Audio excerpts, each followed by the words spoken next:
पंडितो सब सिद्धि धूम चर्मणुवं गतिं पंथे चामी समय पावो बड़मो सद के लिए बड़दम बड़मो वरियंतारम बड़मो सिद्धारम बड़मो आयरियारम बड़मो वज्रायारम बड़मो लोये सवसाहोरम। जय गणतंत्र सर्वश्री भगवान ने की, विश्वधर्य महावीर भगवान ने की, आचार्य भगवान कुंद स्वामी की, आचार्य विराग सगरी महामुनिराज की, सगरी महामुनिराज की, अहिंसा विश्व धर्म की। महान भाव गाथन में 270 की व्याख्या चल रही है। हम पर समय साल पदाधिकार के अंतर्गत आचार्य भगवान कुंद स्वामी ग्रंथराज समय साल जी में ध्रुव ज्ञानी स्वामी भगवान आत्मा के सह स्वरूप की व्याख्या कर रहे हैं।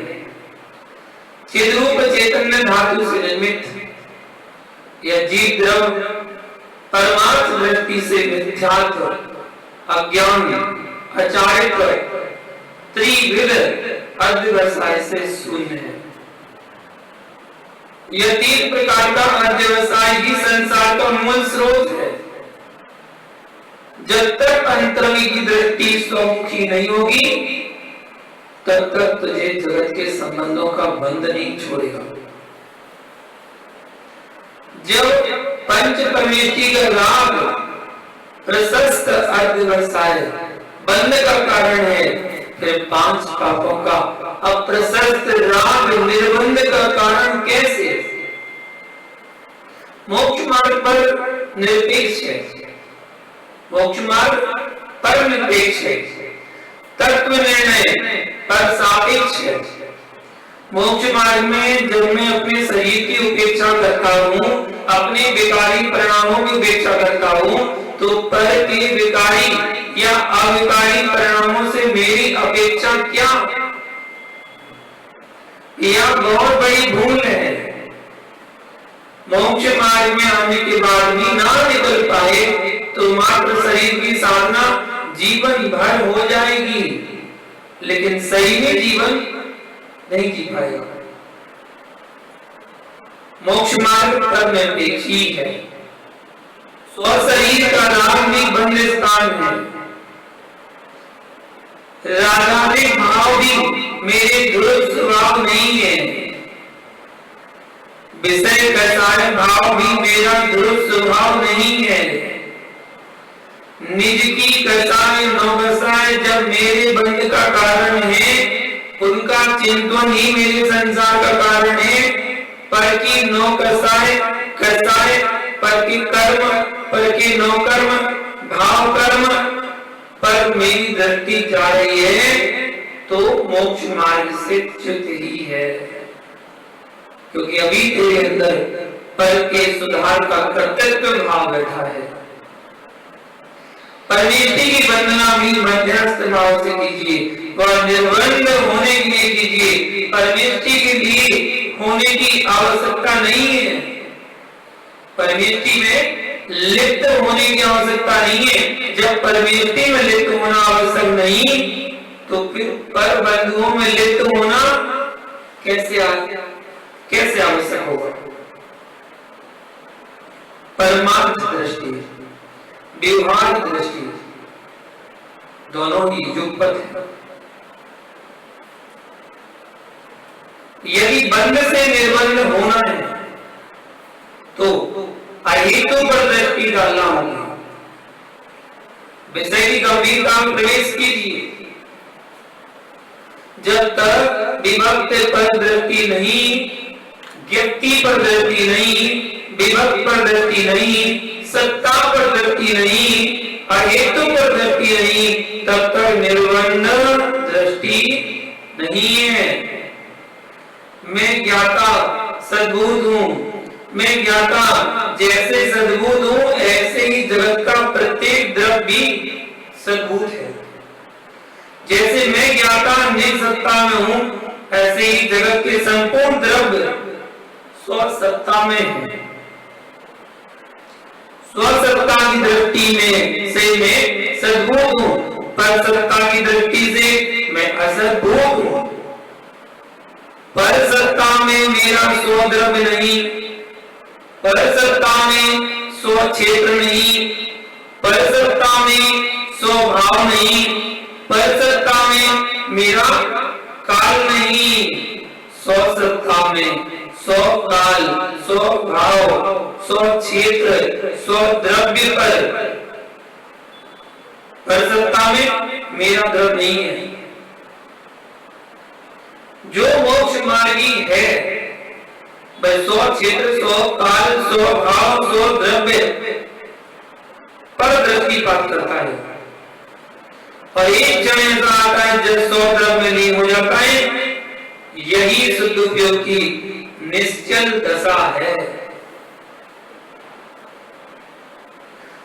द्रव्य की सत्ता में जो लीनता है उस समय ये अपने परिणाम पर ही दृष्टि नहीं ले जाता। अपने परिणामों की पर्याय पर दृष्टि नहीं, अपनी असमान जाति पर्याय के परिणाम पर दृष्टि नहीं, अनंतानुमति क्रोध मान माया लोभ पर दृष्टि नहीं, प्रत्याख्यान अप्रत्याख्यान संजुलन क्रोध मान माया लोभ पर दृष्टि नहीं, स्पर्शन रसन घ्राण चक्षु श्रोत इन पांचों इंद्रियों पर दृष्टि नहीं, मन सहित 28 इंद्रिय विषयों पर दृष्टि नहीं, 24 कसायों पर दृष्टि नहीं, एक भी पर वस्तु पर दृष्टि नहीं। विश्वास रखिए कोटि कोटि वर्ष का उपवास सरल है, घंटों घंटों की मौन एकाग्र साधना सरल है। पर्वतों को उठाकर फेंक देना सरल है, परंतु अपनी दृष्टि को पर द्रव्यों से हटा लेना बहुत कठिन है। ये सबसे बड़ी साधना कहलाती है, सबसे बड़ी साधना है। जब भी भूतात्म मोक्ष मार्गी होगा, सत्यात्म मोक्ष मार्गी होगा तो पर द्रव्यों से दृष्टि हटेगी। बट्टिकेल स्वामी की भाषा में कहो, बकरे पर कसाई के द्वारा छुरी चलने पर भी इनकी आंख दयाभूत नहीं हो रही है, तो अदयाभूत कैसे होगी?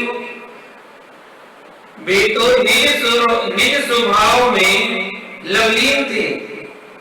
वहां न दया का भाव न अदया का भाव, न दया का भाव न अदया का भाव।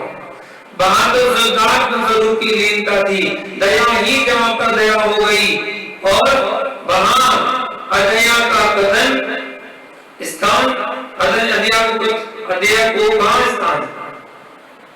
अब आपका सोच है कि रक्षा नहीं थी, वे इतने ऊंचे हो चुके थे कि रक्षा आरक्षा के भाव से शून्य हो गए थे। ओंकार संयुक्तम शून्य स्वरूप हम पदार्थों से मैं शून्य हूं, वह शून्य जो है कर्म से शून्य है। ओंकार के ऊपर शून्य है, उसका आदि नहीं, अंत नहीं, मध्य नहीं, वह शून्य है। सिद्धों के सुख का आदि नहीं, अंत नहीं, मध्य नहीं। ओंकार स्वरूप हम जो अपनी बाह्य बिंदु की रक्षा कर लेता है वही उसे ब्रह्म की ओर ले जाता है, वही ब्रह्म की ओर ले जाता है। जो अपने शरीर के वीर की भूल की रक्षा नहीं कर पाता है वह ब्रह्म में कहां लीन हो पाएगा? अरे खाइए, ज्ञान खाओ। मैं ज्ञातांत हूं, मैं दृष्टांत हूं, मैं कर्तांत नहीं हूं, मैं ज्ञाता हूं, मैं दृष्टा हूं, मैं कर्ता नहीं हूं। जब मैं मेरा ही करता नहीं हूं तो मैं करता कैसे होऊंगा? मेरा चेतन द्रव्य अहेतुक है, मेरी आत्मा अहेतुक है, मेरी आत्मा किसी से उत्पन्न नहीं हुई है और मेरी आत्मा पर से उत्पन्न नहीं होती है। ऐसे ही जगत में किसी को भी आत्मा पर से उत्पन्न नहीं हुई, आत्मा पर से उत्पन्न नहीं हुई। जगत में जो जो द्रव्य चाहे जड़ हो चाहे ही जगत में किसी को भी आत्मा पर से उत्पन्न नहीं हुई। जगत में जो जो द्रव्य हैं, चाहे जड़भूत हो और चाहे चैतन्य भूत हो, सभी द्रव्य 100 परिणाम 100 उपादान में रहते हैं। ये तो यही है। क्या था, जब तक तू ऐसे भाव नहीं करेगा तब तक तेरा ऊपर का पुरुषार्थ कहां पर ऐसा भाव तू कर रहा है कि इस शुद्ध उपयोग, इसे शुद्ध उपयोग मत मान लेना, यह शुभ भाव है। जब यह शुभ भाव ही कितना कठिन हो रहा है तो शुद्ध उपयोग कितना कठिन होगा। समय से कराटे की वंदना कर सकता है, पर 2 मिनट के लिए आए तो स्वरूपो हम समय गठन आदि की वंदना कर सकता है, पर 2 मिनट के लिए आए तो स्वरूपो हम पर धरती नहीं जा रही है। अध्यात्म में लीन होना कितना दुर्लभ है।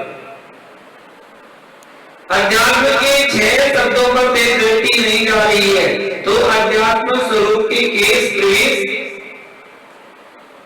कैसे प्रवेश करेगा? बंद ही मानकर बैठ जाएगा क्या? बंद में निर्बंध है, बंद में निर्बंध है। निर्बंध को खोजना, जिसमें मैं बैठा हूं, मैं कौन हूं? उसकी खोज उसके धर्म में आना था तो पर तू खोजने लगा दूसरे के परिणामों में। यह तेरे तत्व की भूल है, यह तेरे तत्व की भूल है। शैवाल हटाकर पानी पी लेता है, ऐसे ही सम्यक दृष्टि तत्व ज्ञानी भी कर्म की शैवाल को निहारता नहीं, उसे भेद विज्ञान के अंजलि से हटाकर निजानंद सरोवर में लीन शांति भूत परम सम रसी भाव नीरज स्वरूप निज आत्मनीर का पान करता है, उसमें अवगाहन करता है। उसके पास समय नहीं है, समय से हटकर उसके पास कोई समय नहीं है, क्योंकि उसका समय तो समय में ही है।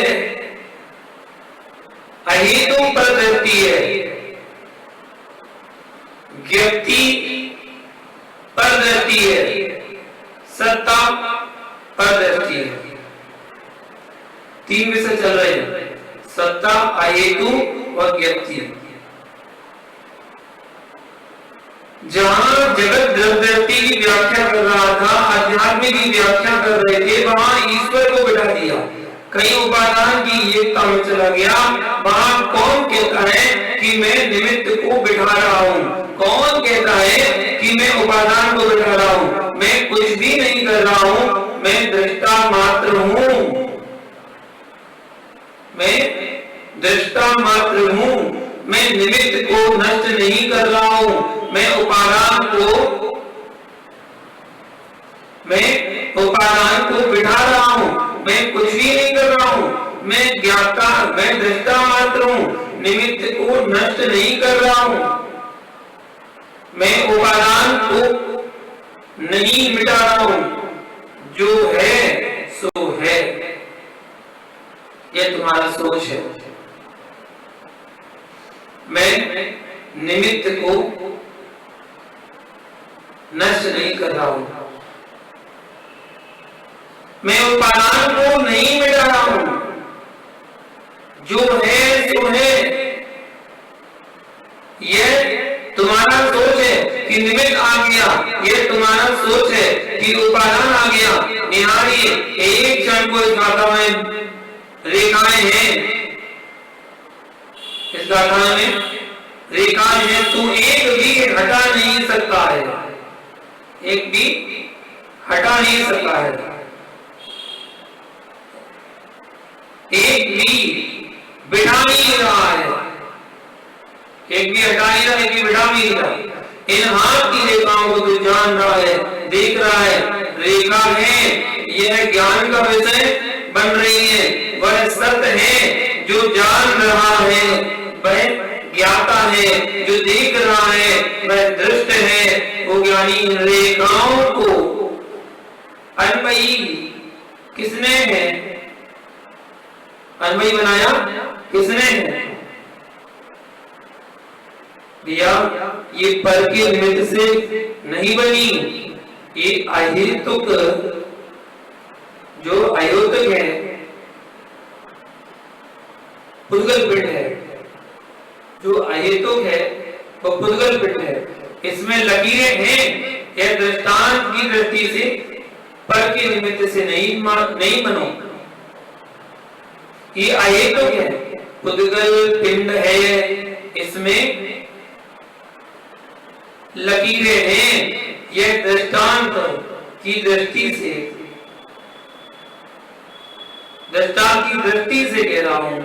आप बनाने वाले हो कि कोई ब्रह्मा ने बनाई है, ये रेखाएं नामकरण की है, किसी बाह्य या विष्णु द्वारा नहीं बनाई गई है, पर पुरुष के द्वारा बनाई गई नहीं है, इसलिए पर पुरुष की दृष्टि अहेतुक है।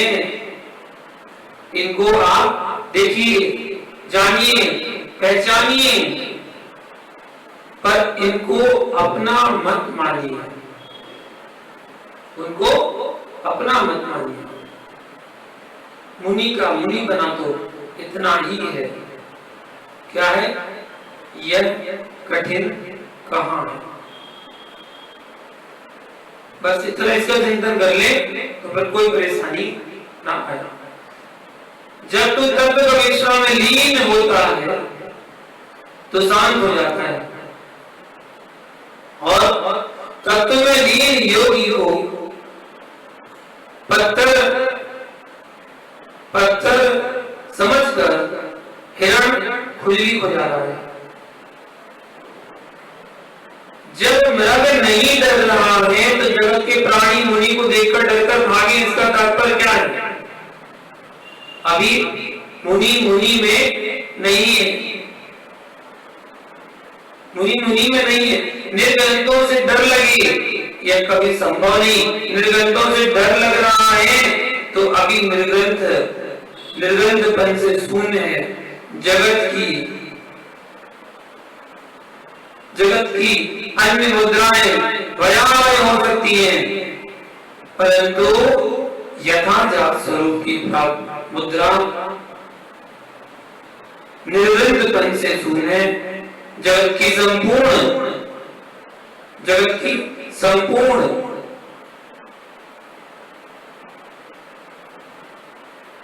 बताया गया यहाँ पर। आचार्य भगवान कहते हैं जगत की अन्य मुद्राएं भयावह हो सकती है, परंतु यथाजात स्वरूप की मुद्रा भयावह नहीं हो सकती है। जगत में जितने बच्चे होते हैं वो सब नग्न होते हैं, जितने पैदा होंगे सब नग्न होते हैं, चाहे किसी का भी हो। बच्चों से कोई नहीं डरता है, यहाँ तक कि सिंह के बच्चे से भी कोई डरता नहीं है, बच्चों से कोई नहीं डरता। एक दिगंबर प्रबोधन यथाजात स्वरूप है, बालक बदगति है, अभिकारी है, इसलिए इनसे डर किस बात का? निर्विघ्न योगी की मुद्रा डर शून्य है, ना पर को भयभीत करती है, ना स्वयं को भयभीत होगी। उनका नाम योगी होता है। कभी कभी किसी को डराने के भाव नहीं आते। जगत की संपूर्ण विषमताओं को शांत करने का स्थान साधु की शरण है। साधुओं को ही लगना चाहिए कि हमारी मुद्रा अरहंत मुनि के सामान है, तभी मुनि बनकर जी पाओगे। शत्रु तुझे शत्रु ना देखे, शत्रु तुझे शत्रु ना देखे, मित्र तुझे मित्र ना दिखे, ऐसा जैन मुनि होता है। जैन मुनि धरती के देवता सिद्ध तो सिद्ध शिला पर विराजमान है, वे धरती पर विचरण करते नहीं है। एकमात्र दिगंबर मुनि ही धरती पर विचरण करते हैं। वे धरती के देवता हैं। मैं धरती के अन्य किसी देवता को नहीं पूजता, इन देवताओं को पूजता हूँ जिन्होंने निसंगता को धारण किया है। ऐसे धरती वाले देवता के लिए वंदनीय है। आचार्य भगवान अमरचंद स्वामी ने टीका में कितने रहस्यमय शब्दों का प्रयोग कर रहे हैं। विशेष ज्ञान के द्वारा मेरी आत्मा अज्ञान से विभक्त है, मिथ्यात्व से विभक्त है, आचार्य से विभक्त है। यानी यहाँ सूक्ष्मता में प्रवेश करना है, आंखों से नहीं मात्र प्रज्ञा से। जो राग उत्पन्न हो रहा है उससे विभक्त मेरी आत्मा है। राग भौगोलिक है क्या? क्यों? भौगोलिक कर्मों की अपेक्षा के कारण, भौगोलिक कर्मों की अपेक्षा के कारण राग भौगोलिक है, वह त्रैकालिक धर्म नहीं है। जो त्रैकालिक धर्म होता है वह पर निरपेक्ष ही होता है। और राग भौगोलिक भाव है, कर्मोदय जन्म है, विपाकज है। जो विपाक कज है वह स्वभाव नहीं है। जो परम पारणमिक भाव है वही आत्मा का ध्रुव त्रैकालिक स्वभाव है। उस परम पारणमिक स्वभाव को कैसे प्राप्त करेगा? अभ्यास से, भावना आर्थ से प्राप्त करना पड़ेगी। सबसे बड़ा दोष जो मेरे अंदर बैठा हुआ है, पर के दुर्गुण को देखने का। जैसे चींटी मिश्री को छोड़ खटाई खाना पसंद नहीं करती, वैसे ही यदि अमृत भूत जिन आनंद रसा को तूने ग्रहण कर लिया तो पर निंदा कसाई भावों की पर निंदा खटाई को कैसे विकास स्वीकार करेगा? इसका तात्पर्य कि अभी तुझे तत्व का किंचित भी आनंद नहीं आ रहा। जानने का भाव ही अज्ञान भाव है। चाहे सुख को जानो या अज्ञान भाव, चाहे असुख को जानो, सुअज्ञान भाव, ज्ञान भाव तो मात्र केवल भाव है, क्षण समय भाव है। अज्ञान भाव अस्थि छाय भाव है। ज्ञान भाव या पुद्गल आत्मा इन शब्द भावों को समझते हुए तत्व की भूल है। ज्ञानियों सांख्य की स्थापना महावीर के जीव ने मारी जी की परिणाम में की थी, जिसे महावीर स्वयं नहीं हटा पाए। इसलिए मेरा भक्ताओं से कहना है कि पहले ज्ञाता बनना, फिर भक्ता बनना। ज्ञात बने बिना भक्ता मत बनना। पहले जानकारी प्राप्त करना, बाद में भक्ता बनना। ये शब्द लगे श्री ग्रंथ में दिया गया है।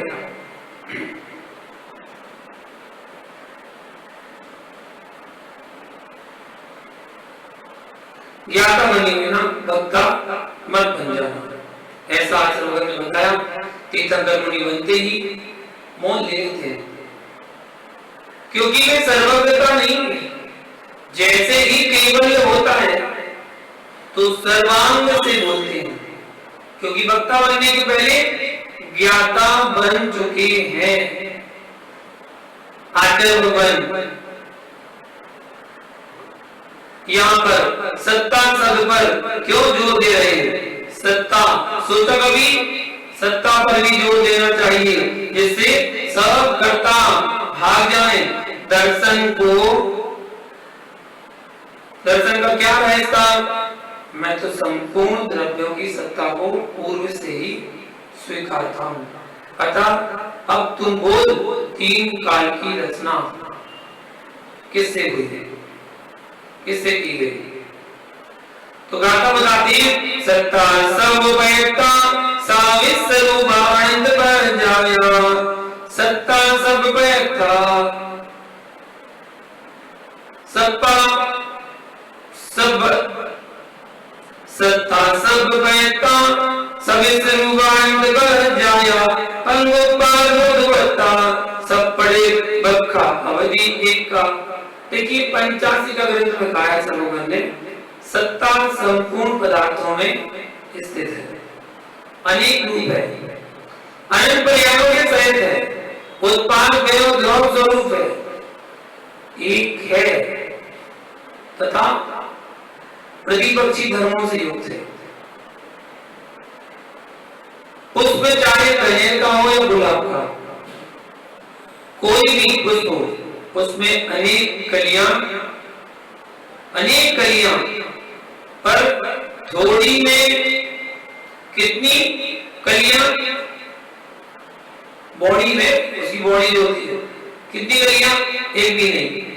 सुनिए ध्यान से, यह परमानंद स्वामी की टीका पर पुष्प की बॉडी है, पुष्प की बॉडी है, खिलेगी, बॉडी है, खिलेगी जरूर।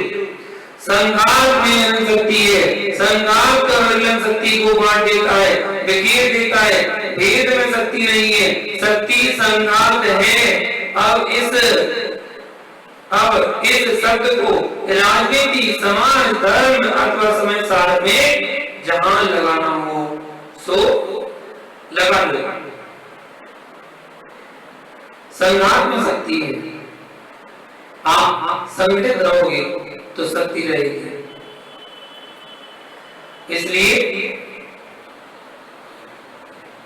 इसलिए कार्यवान बना कर्म होगा।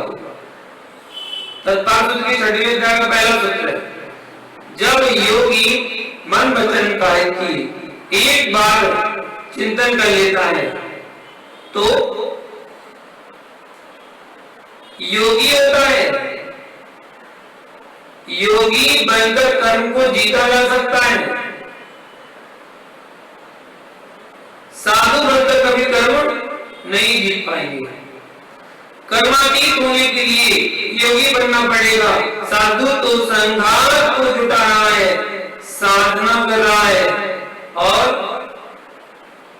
योगी योग में लीन हो गया है। उसने मन वचन काय को एक कर लिया है। रसायन की दृष्टि देखें, शक्ति कितनी होती है। जब घृत की एक बूंद में अनंत शक्ति होती है तो तेरे शरीर में शुक्र की बूंद में कितनी शक्ति होती है। जब शुक्र में इतनी शक्ति है तो तेरे योग की एकाग्रता में कितनी शक्ति होगी। जब भी आत्मा का एक सामान्य एक समय में 7 राजु गमन करेगी, तत्व ज्ञानी निज के संघात की शक्ति से ही करेगी। भक्ति कब प्रकट होती है? शक्ति को ढकने वाले, शक्ति को ढकने वाले द्रव्य की अपेक्षा द्रव्य की शक्ति के साथी रहते हैं। गुलाब की गंध कभी आती है जब पूरा खिल जाता है, जब तक बंद रहता है गंध नहीं आती। उसको वर्ण किसने किया, उसको वध किसने किया, उसके साथ ही तो उसके साथ ही था। ऐसे भैया हीरा सोना आदि धातुएं मिट्टी के अंदर होती है, पर मिट्टी से निकाल लेने पर कीमती हो जाती है। ऐसे ही जो पदार्थ का क्रम का कचरा पड़ा हुआ है, तो इसे हटा दीजिए, तो मेरी आत्मा त्रैकालिक शुद्ध है, ऐसा बताया। आत्मा विभक्त है, इस विभक्त पर दृष्टि नहीं जा रही है, भेद नहीं कर रहे हो। आत्मा को विभक्त करके निहारना पड़ेगा। यह सबसे कठिन साधना है। कर्म के सद्रूप पिंड से असद रूप को देखना है, उस असद सत्ता को निहारिए। आपके सामने नहीं दिख रहा इसलिए सत है, असत है, या कि अवस्तुभूत असत है। पकड़ो, भेद किस बात का है? यानी तेरी चैन कोई चुरा ले गया, तू रोने लगा, अरे पकड़ो पकड़ो, सत्य बताना, चैन के कारण तू रो रहा है या अज्ञानता के कारण हो रहा है? चैन का नाश हुआ ही नहीं है, वह तो किसी के हाथ में अभी भी है, परंतु वह तुझे दिखाई नहीं दे रही है, इसलिए तू रो रहा है। चैन का अभाव हुआ क्या? चैन अवस्तु हो गई क्या? यदि कोई कहे कि रोहित नाम का लड़का छीन कर ले गया है, वह उस स्थान पर बैठा है, भैया उसी क्षण तेरा दुख समाप्त हो जाएगा, जबकि अभी भी चैन तेरे हाथ में नहीं है। किसके हाथ में? रोहित के हाथ में चैन है, बता सकते ही दुख समाप्त हो गया। भैया दुख किस बात का है? सत्ता की असत्ता का तेरे अंदर भ्रम बैठा हुआ है। जब सत्ता का बोध हो जाता है तो शांत हो जाता है। ऐसे ही सम्यक दृष्टि जीव कर्म पिंड के मध्य में भगवान आत्मा को असद रूप में देख रहा था। जब सद रूप में देखने लगता है तो उसका जगत का भ्रम समाप्त हो जाता है। जगत में जो भी दुख है मात्र अज्ञानता का है, या सत्यार्थ बोध जिस दिन हो जाएगा उस दिन दुख समाप्त हो जाएगा। मस्तिष्क को लगाइए, जो भी दुख है अविद्या से है, अविद्या के अभ्यास के संस्कार से, अज्ञान मिथ्यात्व। इस अविद्या के वश पर जीव अपने विभक्त भाव को नहीं समझ सका और छिलके को ही अपना मान रहा है। जब तक विभक्त आत्मा को नहीं जाना तब तक अज्ञान है। विभक्त आत्मा को नहीं जानना, नहीं देखना मिथ्या दर्शन है। विभक्त आत्मा में चारित्र न होने से अचारित्र भाव है। जो अचारित्र है वह मेरी आत्मा से विभक्त है, उस विभक्त को नहीं पहचाना, इसलिए अचारित्र नाम का अध्यवसाय है। मैं अपने ज्ञान से धर्म को जानता हूँ, यह तेरा ज्ञान का अध्यवसाय है। पर वस्तु को जानने की दृष्टि, पर वस्तु को देखने की दृष्टि, पर वस्तु में चरण की दृष्टि, यह सब समय अज्ञान दृष्टि है, अध्यवसाय दृष्टि है। परमेष्टि पर चित्त को लगा पाना कितना कठिन है। तो यहाँ तो परमेष्टि से हटकर बात की जा रही है। कितना कठिन मार्ग है जिसे आप लोग धर्म कहते हो, वह पुण्य क्रिया है। जो धर्म है वह पुण्य पाप से रहित है। इस बात को समझ लेना। जो पुण्य क्रिया है और पाप क्रिया है, उन्हें लोक में धर्म और पाप कहा जा रहा है। वह क्रिया भूत दशा है। धर्म तो आत्मा का शुद्ध ज्ञायक भाव है। जिसे तुम धर्म मान रहे हो वह तो शुभाचरण मात्र है। साधन भूत हो सकता है परंतु साध्य भूत नहीं है। अशुभ से बचने के लिए भगवान की पूजा भक्ति करना चाहिए। अहंकार को छोड़िए, भगवान आत्मा को पहचानिए जो शाश्वत है, त्रैकालिक है, अहेतुक है। यदि पर में दृष्टि जा रही है तो अहेतुक समझ में ही नहीं आएगा। जैसे स्वामी ने विस्तृत कथन किया है, अमृतचंद स्वामी ने अध्यात्म के गुण रहस्यों को प्रौढ़ भाषा में किया है। अहंकारी अनेक प्रकार के होते हैं, एक वे जिन्हें उनसे ऊंची बात बताओ तभी झुक पाते हैं। कालिदास के मेघदूत के समय में उन्होंने कहा कि तुम्हारे पास अलंकार विद्या नहीं है। जिनसेन स्वामी ने 7 दिन के अंदर 5 अभ्युदय लिखकर दे दिया। हमारे पास अलंकार भी है, छंद, खगोल, ज्योतिष सब कुछ है। अहंकारी के अहंकार को छुड़ाने के लिए प्रत्येक मंदिर के सामने मानस्तंभ होना चाहिए। जयसेन स्वामी ने बालकों को बोध के लिए टीका लिखी है, परंतु प्रौढ़ कहेगा कि तुम्हारे पास भाषा नहीं है। मध्य प्रदेश में एक पंथ मिलता है तारण समैया, उनके 14 ग्रंथ हैं, वास्तव में 12 ग्रंथ हैं। वे 12 ग्रंथ ना आपके इतिहास में जा पाए, ना भाषा विज्ञान में जा पाए, क्योंकि उनके ग्रंथों की कोई नियत भाषा नहीं है। हिंदी, संस्कृत, प्राकृत, अपभ्रंश भाषाओं का प्रयोग है। छंदों में निबंधन नहीं है, वे सामान्य बोलचाल की भाषा में लिखे गए हैं। भारत की भूमि पर एक महान योगी हुआ, वीरसेन स्वामी। वीरसेन स्वामी से प्रश्न किया, यह तत्व ऐसा है या वैसा? कहते हैं ऐसा भी आचार्यों ने कहा है और वैसा भी कथन किया। शिष्य प्रश्न करता है, स्वामी सत्य 2 है कि 1 है? वत्स सत्य 1 ही होगा, तो आप बताओ। मैं नहीं बता सकता, आप जाइए गौतम स्वामी से पूछिए। अहंकार में आकर के प्राचीन आचार्यों पर उंगली कभी मत उठाना। मूलाचार्य में कहा कि आर्यकाओं को मुनि से 7 हाथ दूर बंधना करना चाहिए, उपाध्याय से 6 हाथ और आचार्यों से 5 हाथ दूर से बंधना करना चाहिए। अब कोई कहे कि आर्यका को कहा तो सामान्य स्त्री को, अरे उपलक्षण मात्र है। जब दीक्षित को कथन कर दिया तो अदीक्षित को लगा ही देना चाहिए। ऐसा कीर्तन कर भगवंतों ने कहा है, जो मुनियों में श्रेष्ठ है वह मुनि पुंगा मुनि कुंजर, इसने आदर्श अज्ञान आचारित इन 3 प्रकार के व्यवसाय भाव का परित्याग कर दिया है, निज आत्म तत्व में लगी है।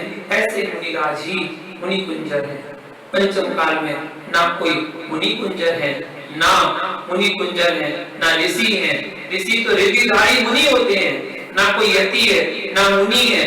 सुनिए, जो श्रेणी को आरोहण करते हैं वे यति कहलाते हैं। जो 6वें गुणस्थान में पहुंच गए हैं, 12वें गुणस्थान प्रति मुनि कहलाते हैं। पंचम काल में जो मुनिराज हैं वे अनगार हैं, स्नातक मुनि, तीर्थंकर, केवली, भगवंत होते हैं। आचार्य भट्ट स्वामी क्या कह रहे हैं? विकम बकम हियम सोदिगे जो चंदी विच सो साहु, ऐसो सुदिठ दर्शाहु, घड़ियों जिन सासने भयभम। 1006 नंबर गाथा है। हमारे यहाँ तो पंच परिनिष्ठि को भगवान कहा है। जिस योगी की भिक्षा वृत्ति, वचन प्रवृत्ति शोधन पूर्वक होती है, ऐसे साधु को जिनेंद्र के शासन में भगवान कहा है।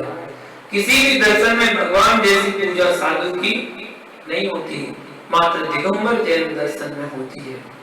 जिनकी अदर्शन भूत, अज्ञान भूत, आचार्य भूत, अध्यवसाय नहीं पाए जाते हैं, वे ही मुनि मुनि कुंजर होते हैं। मुनि पुंगव मुनि कुंजर से श्रेष्ठ है।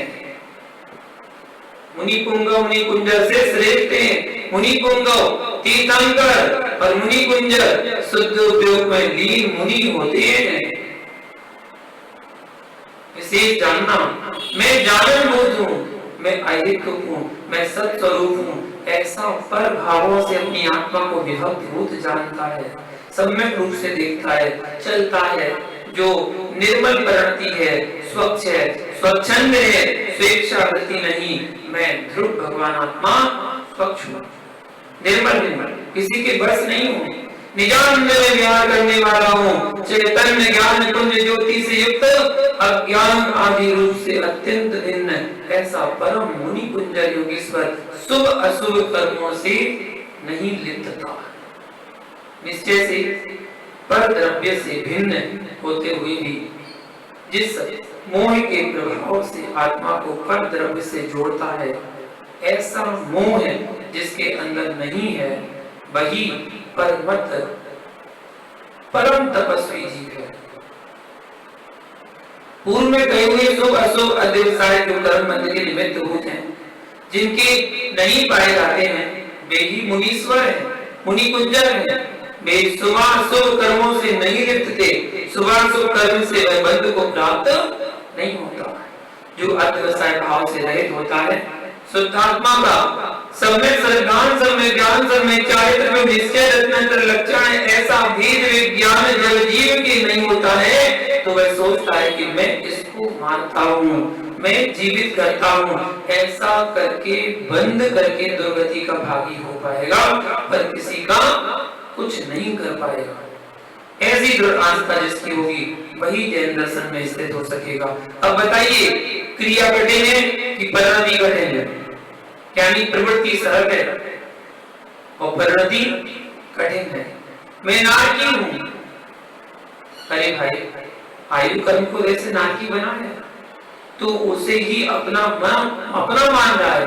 कर्म का अध्यवसाय है, मैं धर्मार्थी गाय को जानता हूं, यह गीत पदार्थों का अध्यवसाय है। जो निर्विकल्प शुद्धात्मा को पर से भिन्न नहीं पहचानता है, आत्मा को पर भावों से अभेद रूप से श्रद्धा करता है, जानता है, वैसे ही अनुचरण करता है, वह जीव मिथ्या दृष्टि होता है, वह मिथ्या ज्ञानी और मिथ्या चारित्री होता है। उस जीव के तो कर्म का बंध निश्चित होता है। जब इस जीव को भेद विज्ञान होता है, तब यह जीव सम्यक दृष्टि होता है, सम्यक ज्ञानी और सम्यक चारित्रवान होता है, उसे कर्म बंध नहीं होता। ऐसा भावार्थ जानना चाहिए। अध्यवसाय बुद्धि आदि पर्यायवाची नाम है, इनकी परिभाषा आगे की गाथा में करेंगे। आज के लिए इतना ही। जय गुरु पारशुराम भगवान की